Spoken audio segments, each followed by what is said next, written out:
Hey everybody, and welcome back to FSi DFS. Today we got a 13-game slate on Saturday that we have to be paying attention to. Honestly, it's not a whole lot to like in terms of the pitching for 26 starting pitchers going.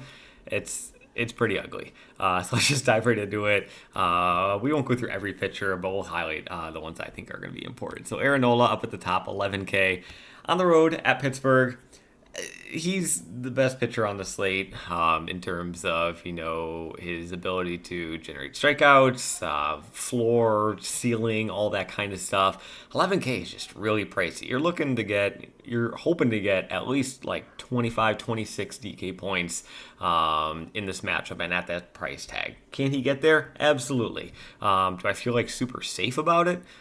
Not super safe, but when you like the rest of the pitching, I don't feel safe about really anything, which is pretty crazy. So Ober, he's right below him, 10.3K. Great matchup going up against Kansas City. Pretty much targeting anybody against Kansas City is going to generate some interest. The main concern with him is that he just doesn't have a super high pitch count. Even when he goes as deep into the games as they're going to let him, he's only generating around 85 to 90 pitches, which, yeah, the matchup is great, but 85 to 90 pitches for a 10.3K salary, it's concerning. Is he a bad play? No, not at all. But does it certainly limit his upside? Absolutely. Absolutely. Paxton against San Francisco. This is actually the pitcher that I have ranked the highest in this top tier. And I feel like a lot of people just say it's Nola, Nola, Nola. I actually lean Paxton here. Now, here's the reason. Paxton is $1,000 cheaper. I don't think salary is going to be too much of an issue, though. I'll just say now, like Minnesota, it's too cheap. Oakland, too cheap. But still. Paxton, I actually really like this spot for him. Going up against San Francisco. San Francisco has really struggled against left-handed pitching over the past month. If we take the splits from July 1st until today, against left-handed pitching, they are second to last in the entire majors in terms of WRC+. Their WRC+ is like 61 or something. The only team below them is actually Tampa Bay, but Tampa Bay has like not faced left-handed pitching really at all this month. They only have like 80 at-bats, so I'm throwing that out. But San Francisco, they got over 300 at-bats against left-handed pitching, and like they are at the bottom. They really struggle. So I do think that Paxton is ahead of Nola. Again, it's not without risk, but really any pitcher on this slate I think is risky. It's just not a great slate. Can you tell? Have you figured that out by now? It's not a great slate for pitching. Tyler Wells, Baltimore. It's just a rain game. I'm not going to be paying attention to this Baltimore-New York game for the pitching just because I do think that the rain is slightly concerning. That there's a lot of rain in the DK website here, as you can see, but the Washington Mets game and the Yankees Baltimore game, those are the two worst ones that we have to be paying attention to. I think going closer to lock. Yu Darvish just got shelled in his last start against Pittsburgh, but even outside of that, he's just got a really tough matchup against Texas, so I'm not going to have a lot of interest in anybody going up against Texas at that price tag. And then Logan Allen, he's fine, he's there. The White Sox, they have been doing better as of late against left-handed pitching, I will say that. But still, I mean, Allen, he's fine. He's there. It's just kind of what it is. So looking at the sheet here, I do have Paxton above Nola, followed by Ober, Darvish, Allen. I really don't have any interest, like I said, in that Baltimore game in Wells. So if it looks like it's going to clear up, sure, I might have some interest in him going up against the Yankees. Aaron Judge is back. We do have to pay attention to that. But it is what it is. So Paxton over Nola. If you want to throw Nola over Paxton, I will listen to that argument. If you want to throw Ober over those two guys because he's got like a super great matchup against Kansas City, I might listen to it. I'd have a little bit more reluctance to it just because he doesn't get super deep into the games. His upside is certainly limited in that regard. But yeah, so going into the mid-tier, Brown, Schmidt, Wu, Bradley. Bradley is more so like upside than everything. Like he really doesn't provide you with much floor at all. Wu, he's got a tough matchup going up against Arizona and their bats, but I will say that Wu, he's struggled, but the advanced metrics are saying like he's been extremely unlucky. So I do think that could be some positive regression coming for him from that. Schmidt, a rain game, so again, it could be more of the no interest with that New York Yankees Baltimore game. But Brown is really like the one guy that I do have some interest in here into the mid tier. Or the most interest in. They're going up against Tampa Bay. The Tampa Bay bats are not what they were like years and years ago, months and months ago at the start of the season. Like these guys have fallen off a cliff. Their WRC plus over the past month is below league average. They're a bottom half team on offense as of late. So Brown, he's got that strikeout upside. Like he can get 6, 7, 8, 9 strikeouts. He's done it throughout the course of the season. He can get there. And Tampa Bay against right-handed pitching actually have a 25% strikeout rate, almost 26% strikeout rate against right-handed pitching over the past month. So the strikeout rate can be there. The floor though is minimal, and I feel like this is just me repeating myself for 10 minutes on this video. Like there's not really a floor for pitching on this slate. It's ugly. But do that, Brown is probably the one guy that I would have some interest in there. Onto the cheap tier, Talon, maybe. Perez, maybe. It's all very gross. Carrasco could be of interest, but again, it's a rain-threatened game, so I'm not going to have a whole lot of interest in that. But personally, I don't really have any interest in this lower cheap tier at all. But I do think that if people are going down here, maybe Talon's the way to go, which kind of also leads into a St. Louis GPP play, just because if he is getting some salary or some ownership, I do think that St. Louis could be in a nice spot here. They got an implied run total over 5. Just say that. So talking about the bats here, Dodgers going to be number 1 for sure. Freddie Freeman, he's been hitting the ball to the moon as of late. So he's been doing great. Going against Weaver. Weaver just allows a lot of hard contact. So the Dodgers are certainly going to be the number 1 offense in my opinion. Freeman for sure. Muncy, those lefties are nice. JD Martinez, even as a righty bat, he has one of the best numbers against right-handed pitching on this Dodgers squad. Bets, we know what his upside can be. Outman, nice lefty righty matchup here, 3.5K. I think maybe he's a couple hundred too cheap. I wouldn't be surprised if it wouldn't shock me if he was like a 4K guy. So we're getting a little discount here at 3.5K. He's been hitting the ball pretty well. Peralta's there, or not, Hayward. And then Kike. Kike's back. Nice little homecoming back into the Dodgers there. So that was exciting to see. So yeah, Dodgers going to be the number 1 team in there. Number 2 in my rankings, I have a feeling I'm going to be very different than the field. So maybe it's more of a GPP play. But the Cubs. The Cubs have been unreal as of late against right-handed pitching. You can kind of see here. Let's go to Fangraphs. Now, I will say, a 401 BABIP is not sustainable at all. Like, it's impossible to sustain this for an extended period of time. But you can see, like, their strikeouts have plummeted. Like, they're not really striking out at all. They're hitting the ball very well, very hard. 161 WRC plus over a 2-week sample size. That's pretty good.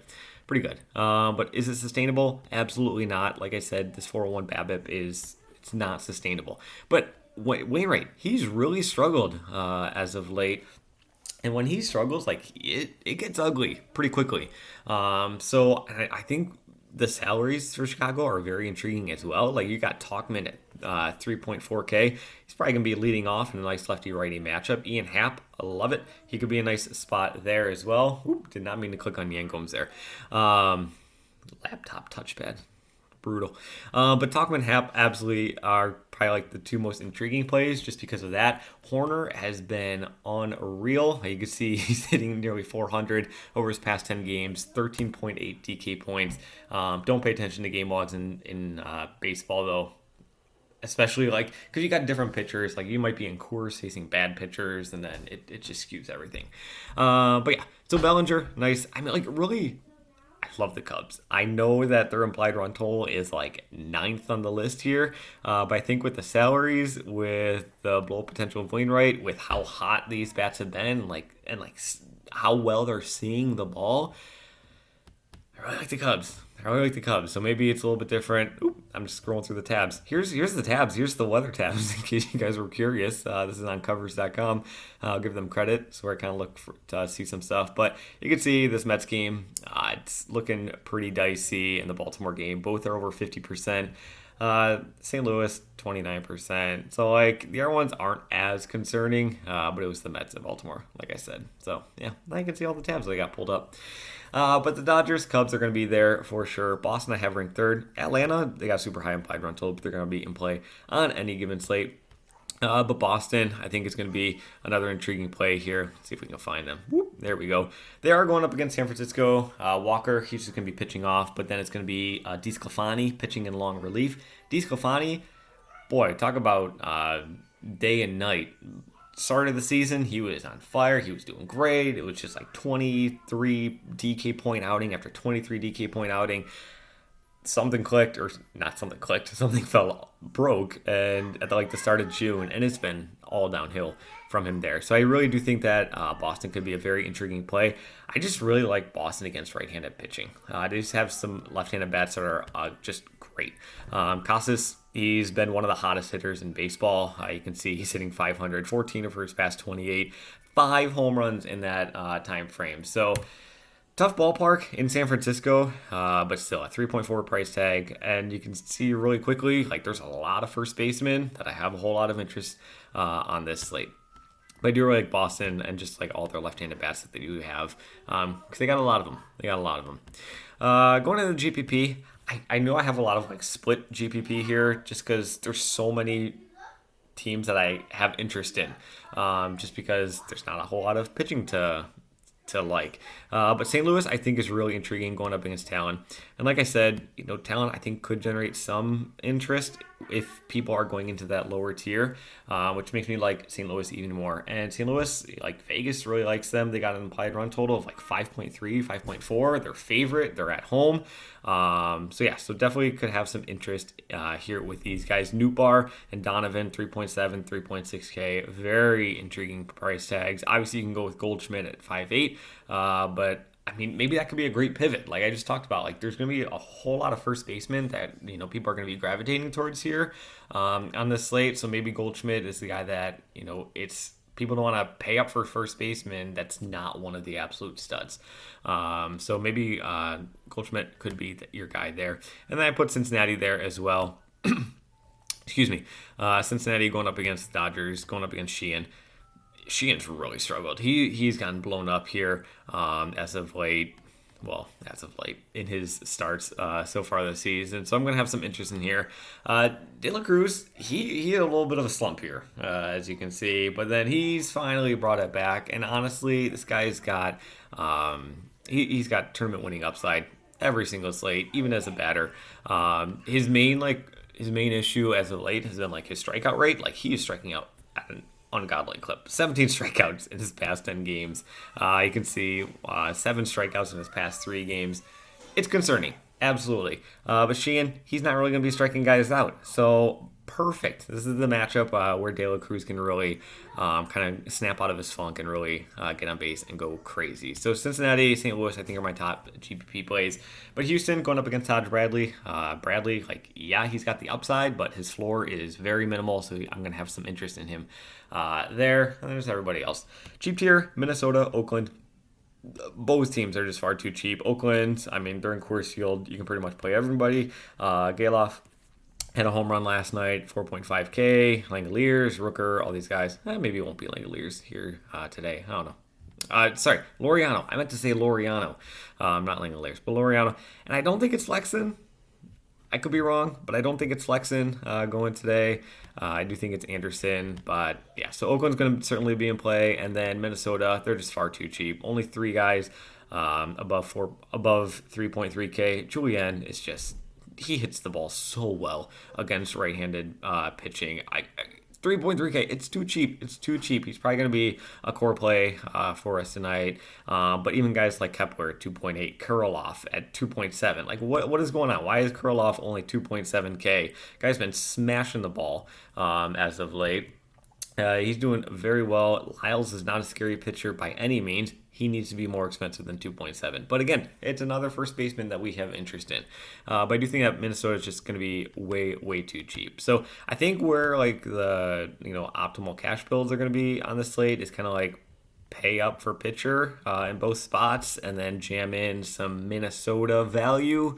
Maybe get some Dodgers stack in there as well. But even like if you want to pull guys from Boston or the Cubs, St. Louis, I wouldn't mind any of that either. So that's kind of where the slate breaks down. So hopefully this was helpful and guiding you in the right direction. I'll leave the sheet up here as we kind of do the outro. But please like, subscribe. We're trying to get to 5,000 subscribers. We're close. We're close. When we started this YouTube channel, we did not expect to get anywhere close to this. So really, truly thankful and appreciative of all your support. We really do appreciate it. So good luck in your contest. Again, no videos on Sundays for us, but we will be back on Monday. Until then, good luck.